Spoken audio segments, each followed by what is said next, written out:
v imenu Zbora za republiko želimo danes podati nekatera stališča in upozoriti na nekatere probleme z morda drugačne strani, kot jih slišimo sedaj v predvolilnem času. Naslov naše tiskovne konference je seveda v smislu aktualnih političnih problemov. Aktualni so seveda vsi problemi v zvezi s predvolilno kampanjo oziroma s obravnavanjem dosedanjega stanja v državi in pa glede napovedi za bodočnost, pri katerem želijo stranke podati različne poglede oziroma želje in obljube. Tu predstavim Francija Kindelhoferja in pa gospoda Andreja Umeka. Vsak bo povedal del pogleda Zbora za republiko na to problematiko in začel bom sam. In sicer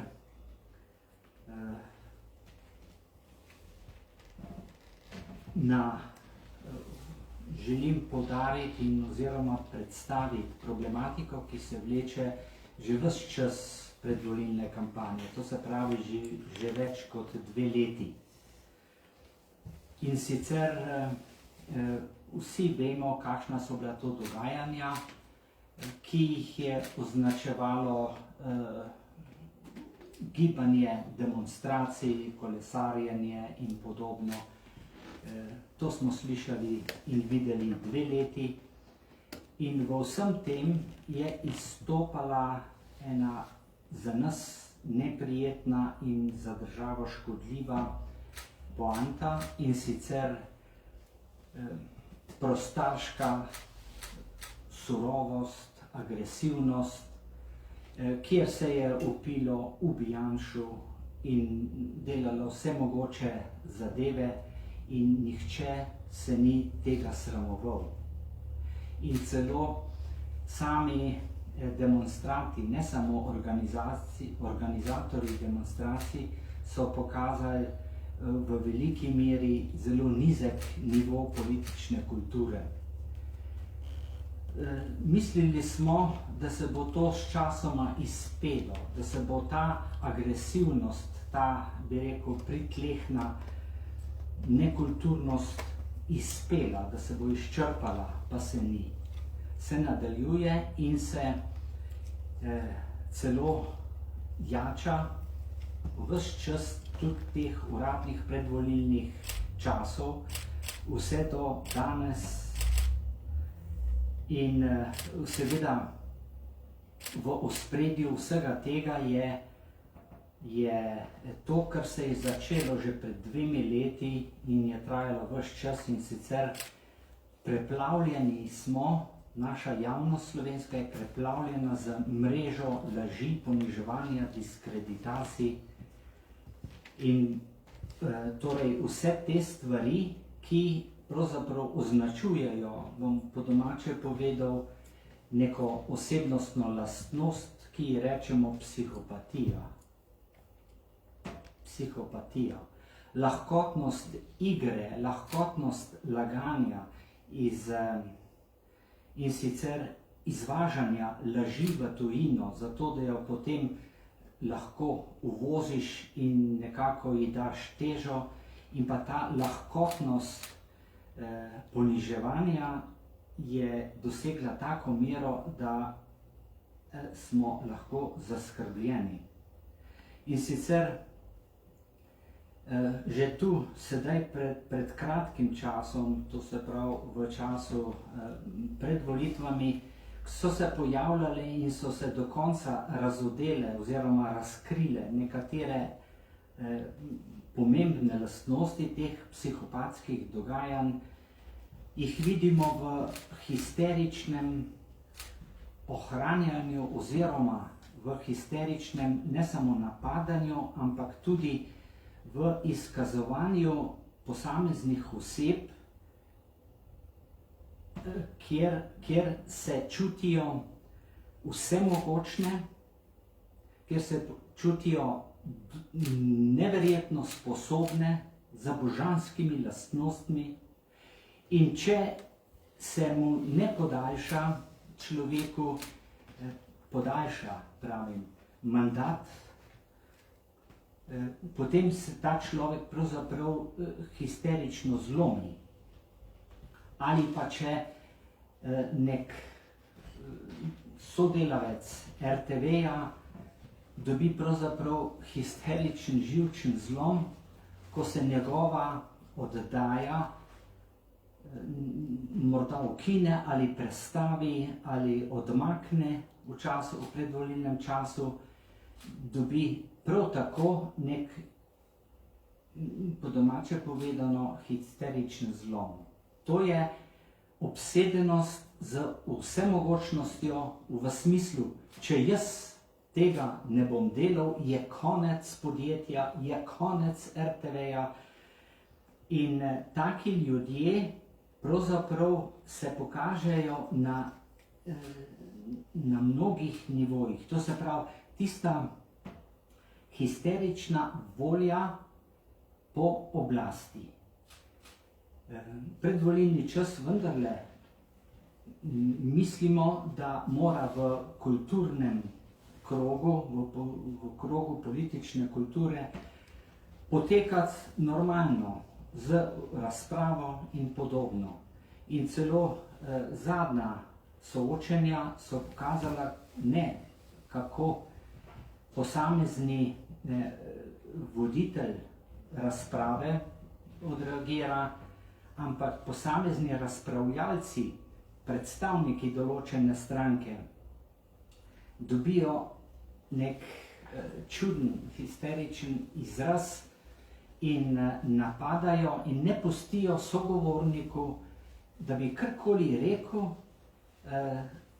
To se pravi, neka agresivnost se stopnjuje celo do novih obrazov, celo do novih nastopajočih v predvolilni kampanji. In težko je tudi posameznemu podjetju, če je tak vase zagledan direktor tako prepričan, da brez njega bo vse propadlo in da je državno podjetje praktično njegova last in hoče biti naprej direktor ali posamezen vodja neke oddaje na nacionalki in podobno, potem se taki ljudje kažejo kot nevarnost. In vsaka politika, vsaka država, vsako podjetje se mora izogibati takemu človeku, da bi prišel na vodstvena mesta. Hočem povedati, da je v tem času prišlo do izraza nekaj bolnega, nekaj, kar pravzaprav dolgoročno ogroža slovensko demokracijo. In še enkrat, to se dogaja že 2 leti in se stopnjuje. In veseli bi bili v Zboru za republiko, če bi se tega zavedali volivci, da pravzaprav je izredno pomembno, koliko politične kulture imajo tisti ljudje, ki kandidirajo na pomembna politična mesta. Naj citiram znanega nekdanjega ustavnega sodnika in sodnika Evropskega sodišča za človekove pravice Boštjana M. Zupančiča, ki je že pred leti takole govoril: ne bom se naveličal ponavljati, da je vsako podjetje, vsaka družba uspešna točno toliko, kolikor je v njej zagotovljena pozitivna selekcija. Neuspešna in skorumpirana družba ima pokvarjene in neumne posameznike, ki so se kljub temu ali pa prav zaradi tega, ker so psihopati, dokopali do družbenega vpliva in moči. Zaradi vgrajene negativne selekcije vsaka diktatura na dolgi rok propade, tudi komunizem. Vsekakor so pa volitve najpomembnejša selekcija in želimo, da bi bile te volitve pozitivna selekcija in ne negativna. Torej, toliko z moje strani, zdaj pa prosim Francija, ki bi bo povedal.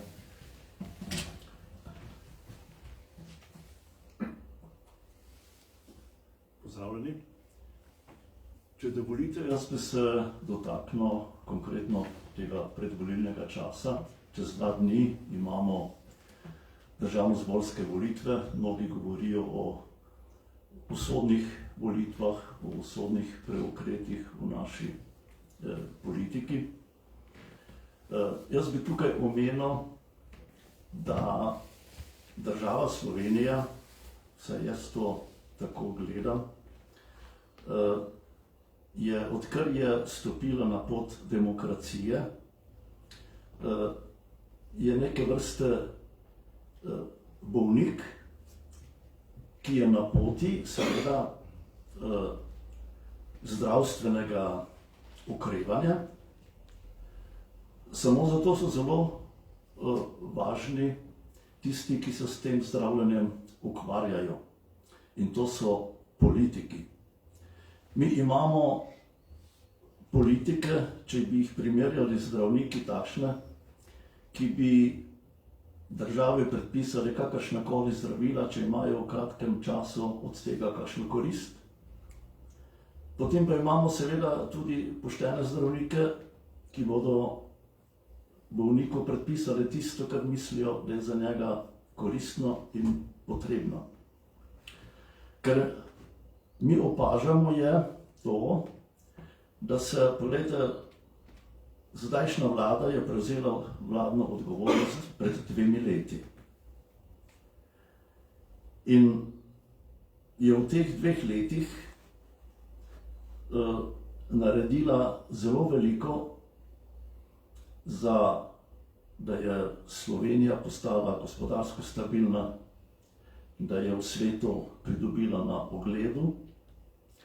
Ampak, kot sem prej omenil, da je to še vedno en bolnik, ki pa je v tem času dobil še pljučnico.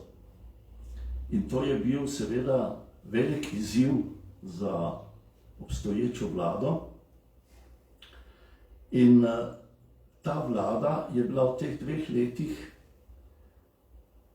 deležna samokritike, nobenega priznanja niti strani opozicije.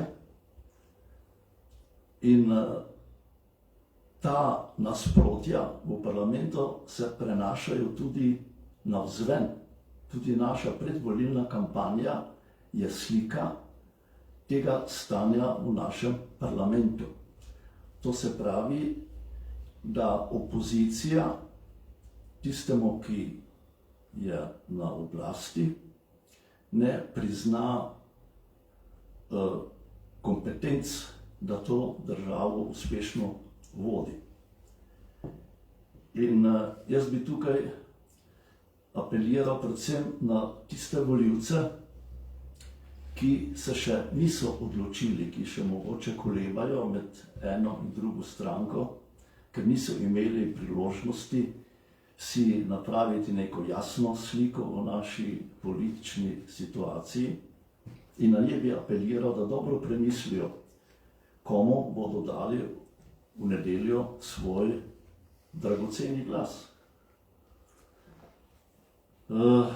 Mi imamo med vsemi znanimi političnimi opcijami, so prišli zraven še nove. Zelo je opazno gibanje Svoboda. Seveda, jaz bi rad tukaj poudaril, da se Svoboda pogosto zlorablja. Svoboda je nekaj pozitivnega, svoboda pomeni osebno svobodo, svobodo gibanja, svobodo govora, svobodo tiska in tako naprej. Ampak mnogi zamenjajo svobodo z demokracijo. To sta 2 para čevljev. Svoboda je seveda predpogoj za demokracijo, demokracija je pa odgovornost. Demokracija zahteva od politikov in od vsakega državljana tudi svojo odgovornost. In to se je ravno v tem času pandemije, naprimer, je prišlo zelo do izraza, da so mnogi si svobodo razlagali popolnoma po svoje, kot da je svoboda nekaj, kar lahko vsak človek počne, kar hoče. Demokracija je pa odgovornost, se pravi, država ima odgovornost za državo in za državljane. Tukaj bi omenil tudi Ustavno sodišče, da je Ustavno sodišče svoje kompetence prekoračilo, ker Ustavno sodišče ni nadomestilo za vlado, ampak je samo kontrolni organ, ki kontrolira, da so zakoni, ki so sprejeti v skladu z Ustavo. To je vse, ne more pa postavljati zakone in odredbe in tako naprej in s tem omejiti delo vlade ravno v krizni situaciji. Zato bi tukaj še enkrat pozval volivce, da dobro premislijo, komu daje svoj glas. Jaz tukaj ne mislim deliti recepte, koga naj volijo, ampak vsak človek, ki ima koliko toliko sposobnost presoditi, kaj je prav in kaj ni prav, kaj je resnica in kaj ni resnica, da potem ne bo imel v nedeljo težko odločitev. Predvsem naj vsak volivec pazi na to, da tudi v politiki je važno, da zaupamo odgovornost tistemu, ki ima izkušnje, ki se je izkazal, da zna voditi državo, da dela v prid državljanom. Previden mora biti pa do tistih, ki so se pojavili zadnji trenutek pred volitvami. Ljudje, ki jih ne poznamo kot politike, ki nimajo teh izkušenj. Politik ni nekaj, da končaš neko univerzo ali fakulteto, pa si potem politik. Politik, moj slogan je, politik se prične z lepljenjem volilnih plakatov. In potem raste v stranko in napreduje in tako naprej. Mora se izkazati. In pozivam volivce, da pazijo na ta detalj pri glasovanju. Hvala lepa za enkrat. Hvala. Sedaj pa prosim Andreja. Ja, France, najlepša hvala, sem še enkrat lep pozdrav. Poglejte, mi smo govorili o politični situaciji. Jasna slika o politični situaciji je seveda možna samo na osnovi realnih podatkov. Ne na osnovi nekih test in na osnovi nekih trditev postavljenih v zrak. Samo na osnovi teh podatkov je možna tudi racionalna razprava o najboljših rešitvah za našo prihodnost. V Zboru za republiko sodelujemo z našimi sestrskimi miselnimi tenki v inozemstvu, v Evropi pa tudi v Ameriki. In jaz bi z ozirom na pregledno razpravo in na očitke, ki letijo na vlado in posredno na Zbor za republiko, tukaj predstavil samo dve trditvi, ki sta zelo običajni v levem polu današnje razprave, jih postavljajo preko vsake mere in jih pokazal, da te ne držijo. Pri tem bi se seveda skliceval, najprej če začnemo z demokratičnostjo, se bi skliceval na znani britanski časopis The Economist in njegovo Intelligence Group, ki raziskuje te stvari. Poglejte, zdaj se vam bo tukaj pokazal graf indeksa demokratičnosti za Slovenijo praktično od prve Janševe vlade leta 2004-2008. Poglejte, kje smo mi v indeksu demokratičnosti bili. Sledila je vlada socialne demokracije Boruta Pahorja z občutnim padcem. Sledila je kratka Janševa vlada, je potegnila indeks demokratičnosti ponovno na vzgor. Sledil je ogromen padec pod gospo Alenko Bratušek. To je tista, ki je bila na teh srečanjih z Mirom najbolj glasna in najbolj konkretna. Sledil je še padec pod Mirom Cerarjem in sledil je potem ostajanje na tem nizkem nivoju pod Marjanom Šarcem. Tukaj so inicialke predsednikov vlad v tem obdobju. Če vidite, ko je Janševa vlada prevzela vlado, se je indeks demokratičnosti začel popravljati. Zaradi covida se je v zadnjem obdobju to rast ustavil, ampak če gledamo vse evropske države, so na indeksu demokratičnosti bistveno padle. To se pravi, trditev, da ta vlada ni demokratična, da ruši demokracijo, je popolnoma napačen. Zdaj, to niso moje številke, edino, kar sem jaz dodal, je tale linija z inicialkami predsednikov vlad. Vse ostalo je delo ekonomista, The Economist in njegove Intelligence Group. To se pravi, jaz pa njim zaupam, mislim, da je to tako ugleden časopis, da se o njem ne splača kaj dosti govoriti. Zdaj, če gremo na naslednjo točko, ali ste mogoče še, če ste si to ogledali, ne? Jaz se tudi jasno tudi sklicujem na to. Graf ni moje delo. Graf je delo ekonomista. Bi še enkrat poudaril. In seveda, oni so podvrženi kritiki tako v Evropi.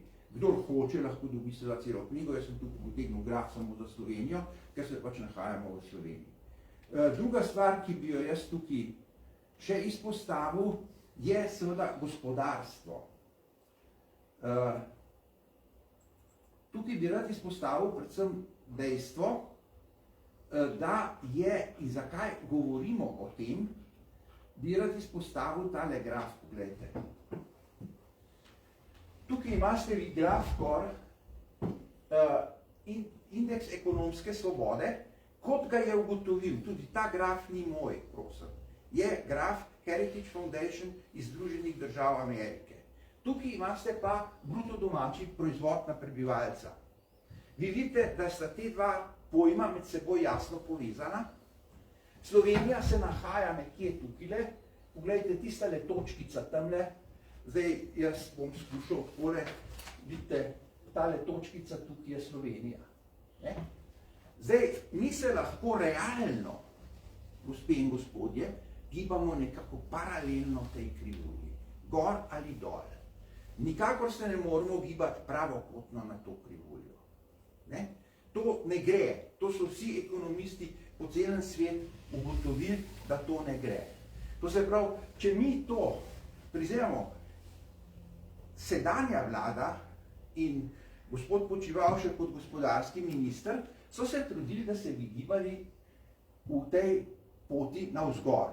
To lahko takoj dokažemo, ne samo s tem, da je rasel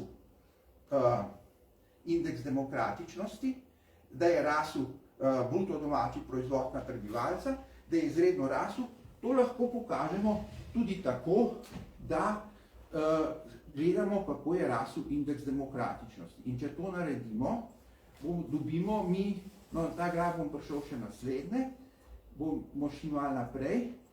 No tukaj imamo pa zdaj, pogledajte, za Slovenijo. Poglejte, to je, kako je rasel indeks demokratičnosti. Tukaj je Počivalšek prevzel. A ne? In mi smo prvič v zgodovini demokratične Slovenije, smo prišli v indeksu demokratičnosti v zeleno območje. Gospe in gospodje, kaj to pomeni zeleno območje? To vam bom še naprej povedal. Seveda, temu primerno je rasel tudi bruto domači proizvod na prebivalca. Ta rast, ki jo smo tako ponosni na 8% v preteklem letu, ni prišla sama od sebe, prišla je na osnovi dejstev. In poglejte, kam nas je ta zgodba pripeljala. Pa bomo, pogledajte se to in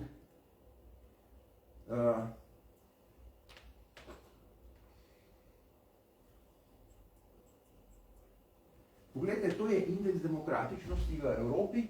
Poglejte, Slovenija je, kje je? V jedrni Evropi. To je tam, kjer nas levica sposobljublja. Mi moramo iti v jedrno Evropo. Mi smo v jedrni Evropi, prišli za to vlado. In mi bi radi v tej jedrni Evropi ostali. Sigurno ne bi radi tega zgubili. Mi smo, gospe in gospodje, v jedrni Evropi. In ostati v jedrni Evropi je tisto, kar si mi, kot volivci in kot Zbor za republiko, želimo. Mi vidimo prihodnost Slovenije v jedrni Evropi in mi smo to dosegli. Mi verjamemo, da bomo še lahko napredovali, ampak obljube, samo če gledamo točno obljube, ki jih je dala na včerajšnjem srečanju predstavniki opozicije današnje, kažejo, da bomo prišli iz te jedrne Evrope ven, kažejo na pot navzdol. Mi ne zagovarjamo, mi zagovarjamo bogato Slovenijo, Slovenijo, ki je sposobna razvoja za vse in to bomo ohranili. Poglejte, kdo je vse za nami. In pod to vlado smo ta status dosegli. Mislim, da ni treba dosti več povedati. To, kar sem vam povedal, niso moje raziskave. Večino tega sta naredile dve zelo znani agenciji civilne družbe. Jaz jim zaupam in če hočete, lahko še to pogledamo, še nekaj, kar bi mogoče še tukaj poudaril posebej. Poglejte si tale graf. Kje je Slovenija močna? Vidite zeleno. Kje je najšibkejša? Davčna obremenitev in izdatki vlade. Tam je Slovenija najšibkejša, ne po mojih analizah, po analizah tujih ekonomistov. Če je potem tam najšibkejša, in kaj je ta vlada naredila? Predlagala je redukcijo davkov, predlagala je znižanje državnih izdatkov. Hočemo naprej, hočemo tam, kjer smo najšibkejši, hočemo to nadgrajevati. Gospe in gospodje, mislim, da je odločitev popolnoma jasna. In tukaj bi jasno potegnil. Mi v Zboru za republiko in na tako zvani desni opciji gradimo na stvarnih podatkih, na analizi stvarnih podatkov, iščemo optimalne rešitve, ki bojo Slovencem dale boljši življenjski standard in večjo osebno svobodo. In to je naš cilj, ki mu skušamo slediti. Pa vam najlepša hvala, pa če imate katera vprašanja, bom z veseljem odgovoril na njih. Hvala gospodu Umeku in beseda je vaša, če želi kdo kaj vprašati. Ja, jaz bi imela eno vprašanje, Žana Vrtačnik, POP-TV, gospod Cukjati, mogoče bi vas prosila za komentar pri zadnjih javnomnenjskih raziskavah, vendarle se zmaga nekako nasmiha gospodu Robertu Golobu. Vaš komentar, zakaj je do tega prišlo, kakšna popotnica je to za desno-sredinski del političnega prostora? Ja, do tega je prišlo, taki so podatki. Čeprav vemo, da vse te raziskave imajo tudi svoj plus minus in zanesljivost je vprašljiva, dokler ne dobimo točen podatek na voliščih. In sicer, zakaj je do tega prišlo? Ni nič posebnega. Slovenski volilni paket je pravzaprav razdeljen pol-pol. To je od nekdaj. In če je Golobova stranka toliko porasla, je enako izgubila drugi del leve polovice. To mene ne skrbi. Jaz sem vesel, da se dogaja, da predvolilna kampanja teče, da se ljudje različno odločajo, od ene raziskave do druge. Mene skrbi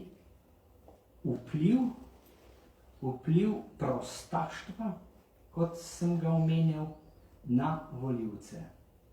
Poglejte, v Rusiji, ko so ko je Putin blokiral vse alternativne medije, je prišlo do tega, da 70% Rusov verjame, da pravzaprav je ruska vojska v Ukrajino prišla meriti in reševati Ukrajino.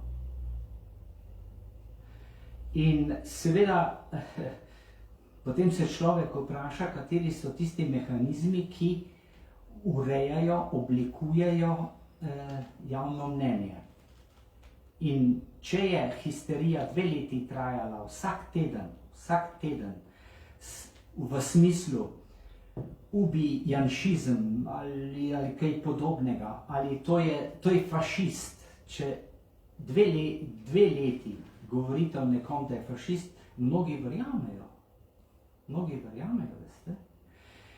In ustavni sodnik Klemen Jaklič je v lanskem letu jasno analiziral in sicer je rekel, če nimamo pluralnih medijev, ne tako pluralnih, da je 90% enih, pa 10% drugih, ampak pluralnih medijev, dobimo izmaličeno javno mnenje. Izmaličeno javno mnenje porodi na volitvah izmaličen državni zbor. Izmaličen državni zbor izvoli izmaličeno vlado. Ni demokracije brez normalnega, pluralnega medijskega prostora. In mislim, da je sedanje stanje tudi posledica teh naših težkih razmer na medijskem polju. Še kakšno vprašanje morda gospodu Kindelhoferju? Zdaj bi še tukaj mogoče nekaj dodal, da se pri nas, da je to tipično za Slovenijo, da se pri vsakih volitvah se pojavi ena stranka, ki bi naj aktivirala tiste pasivne volivce, ki niso tako odločni, ali je bil to Janković, ali je bil to kateri drugi, zdaj letos je to gospod Golob, da angažira tiste neodločne volivce, ker pri nas pravzaprav nimamo te klasične levice in desnice kot starejše demokracije v zahodni Evropi. In mi imamo tudi, kar se pri nas pogosto zamenja, ko govorimo o politiki, o levi in desni, da niso vse te stranke, ki pri nas obstajajo, demokratične. To vidimo potem, če nekdo prevzame oblast, je potem tista opozicija nekako to ne akceptira in to negira. Ni se ne zadovolji s tem, da je pač zaradi volilnega rezultata obsojena na opozicijo in mora to akceptirati in naj dela kot opozicija, lahko tudi konstruktivno deluje. Pri nas se pa to potem nekako sprevrže v sovraštvo. Tudi to opletanje s fašizmom.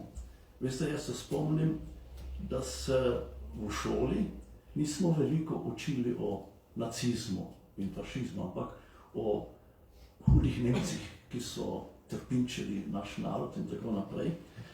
Nismo pa govorili o sistemu, ker jasno, pozneje mi je bilo to jasno, ker mi mnogo kjer rekel, ja, to je pa tako, kot je zdaj pri nas. Se pravi, prepoved svobodnega tiska, prepoved govora in tako naprej, zapiranje nasprotnikov, ubijanje nasprotnikov. Zato in sedaj tisti, ki govorijo danes o fašizmu, to so navadno mlajši ljudje, ki ne vejo, kaj to je. Oni ne vejo, koliko trpljenja je s tem povezano, koliko nesvobode, diktature in tako naprej. Tako da, če bi nekdo se resno s tem ukvarjal ali pa to poznal, ne bi nikoli rekel nekemu našemu desnemu politiku, da je fašist. Hvala. Če ni dodatnega vprašanja, se zahvaljujem za obisk v imenu Zbora za Republiko, pa še drugič. Hvala. Hvala. Hvala.